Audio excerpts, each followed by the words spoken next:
एक ऐसी बदबख्त और नाफरमान कौम जो शिर्क और बुत परस्ती में ऐसी चूर हुई कि उन्होंने अपने नबी को ही कत्ल कर दिया और कत्ल करके कुएं में डाल दिया। आखिर वो नबी कौन थे और उन लोगों ने अपने ही नबी को क्यों कत्ल कर दिया, और अल्लाह ने कुरान पाक में किस तरह इस बदबख्त कौम का जिक्र किया है, ये सब हम आपको बताने वाले हैं। इसलिए इस वीडियो को जरा भी मिस मत करिए और इसे आखिर तक जरूर देखें। जिस कौम के बारे में हम आपको बताने वाले हैं, कुरान पाक में उस कौम का जिक्र अस्हाबुल रस के नाम से किया गया है। ये वो कौम थी जिन्हें अल्लाह ताला ने तरह तरह की नेमतों से नवाजा था। कुछ रिवायतों के मुताबिक अस्हाबुल रस का ताल्लुक कौम समूद से था। कौम समूद वो कौम थी जिनकी तरफ अल्लाह ने हजरत सालेह अलैहिस्सलाम को नबी बनाकर भेजा था। कौम समूद को भी अल्लाह ने कई नेमतों से नवाजा था, लेकिन बाद में ये कौम भी कुफ्र और शिर्क में मुब्तिला हो गई और अपने नबी सालेह अलैहिस्सलाम को झुठलाया और अल्लाह की भेजी हुई ऊँटनी को कत्ल कर दिया। कुछ लोग हजरत सालेह अलैहिस्सलाम पर ईमान लाए थे, सिवाय उनके अल्लाह ने पूरी कौम को हलाक कर दिया। जो लोग हजरत सालेह अलैहिस्सलाम पर ईमान ले आए थे वो अल्लाह के अजाब से बच गए और इन्हीं को कुरान पाक में अस्हाबुल रस के नाम से पुकारा गया है। कौम समूद पर अजाब आने के बाद ये लोग हजरत सालेह अलैहिस्सलाम के साथ हिजरत करके एक मुकाम पर आबाद हो गए।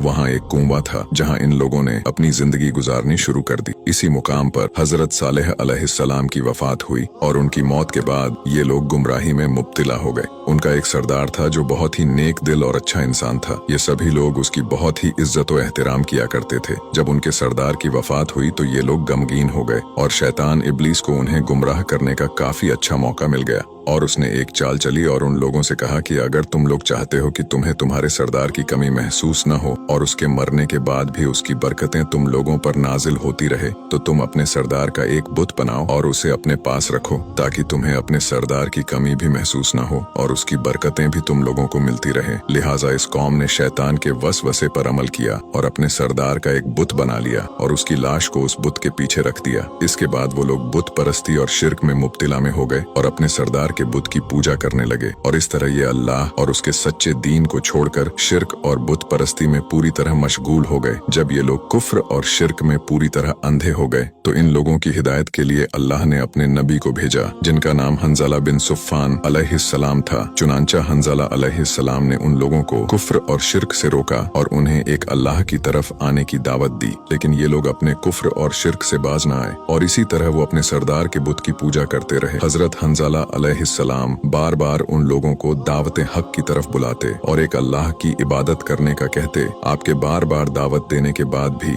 ये लोग कुफ्र और शिर्क से बाज नहीं आए और हंज़ला अलैहिस्सलाम के बार बार दावत देने से तंग आ गए, जिसके बाद तंग आकर उन लोगों ने ये फैसला किया कि वो हजरत हंज़ला अलैहिस्सलाम को माज़ अल्लाह कत्ल कर देंगे। चुनांचा उन बदबख्त लोगों ने ऐसा ही किया और हजरत हंज़ला अलैहिस्सलाम को माज़ अल्लाह कत्ल कर दिया। जब उन बदबख्त लोगों ने अल्लाह के भेजे हुए नबी को कत्ल किया तो अल्लाह ने उन लोगों पर अपना दर्दनाक अजाब नाजिल किया और उनके उस कुएं को खुश्क कर दिया जिसके किनारे ये लोग आबाद थे और इसके पानी के जरिए ये लोग अपनी जिंदगी गुजारा करते थे। जब उनका कुआं खुश्क हुआ तो पूरी बस्ती में चारों तरफ सूखा पड़ गया और उनके खेत और बागात पूरी तरह खुश्क हो गए। जब उन लोगों से अल्लाह ने पानी की नेमत खत्म कर दी और उनके बागात खुश्क हो गए तो वो लोग तड़प तड़प कर हलाक हो गए। दूसरी रिवायत में आता है कि अस्हाबुल रस कौम समूद और कौम आद से भी पहले आबाद थे। ये लोग सनोबर नामी एक दरख्त की पूजा किया करते थे। उस कौम की हिदायत के लिए अल्लाह ने हजरत हंज़ला अलैहिस्सलाम को भेजा, लेकिन उन लोगों ने हजरत हंज़ला अलैहिस्सलाम को झुठला दिया और उनकी बात नहीं मानी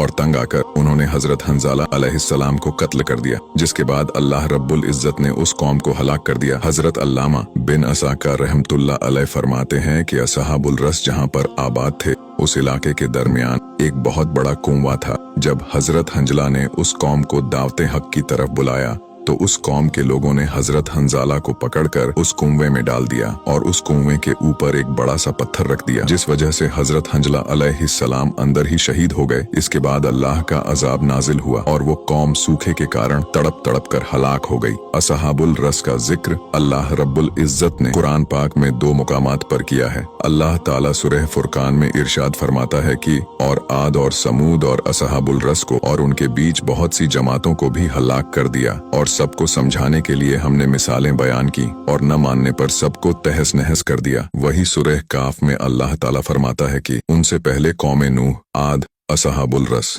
समूद, फिरौन और लूत की कौम असहबुल यक्का और कौमे तबा ने रसूलों को झुटलाया तो मेरा अजाब उन पर साबित हो गया। अल्लाह ने कुरान पाक में असहाबुल रस का जिक्र निशानी इबरत के तौर पर किया है ताकि लोग उनके वाकयात से इबरत हासिल करें और अल्लाह ताला की नाफरमानियों से बाज आ जाए। अल्लाह से दुआ है कि अल्लाह हम तमाम को सीधे रास्ते पर चलने की तौफीक अता फरमाए। वीडियो अच्छा लगा हो तो इसे लाइक जरूर करें और हमें फॉलो करके हमारा हौसला बढ़ाइए और ऐसे ही इस्लामिक वीडियोस के लिए हमें फॉलो करना ना भूलें।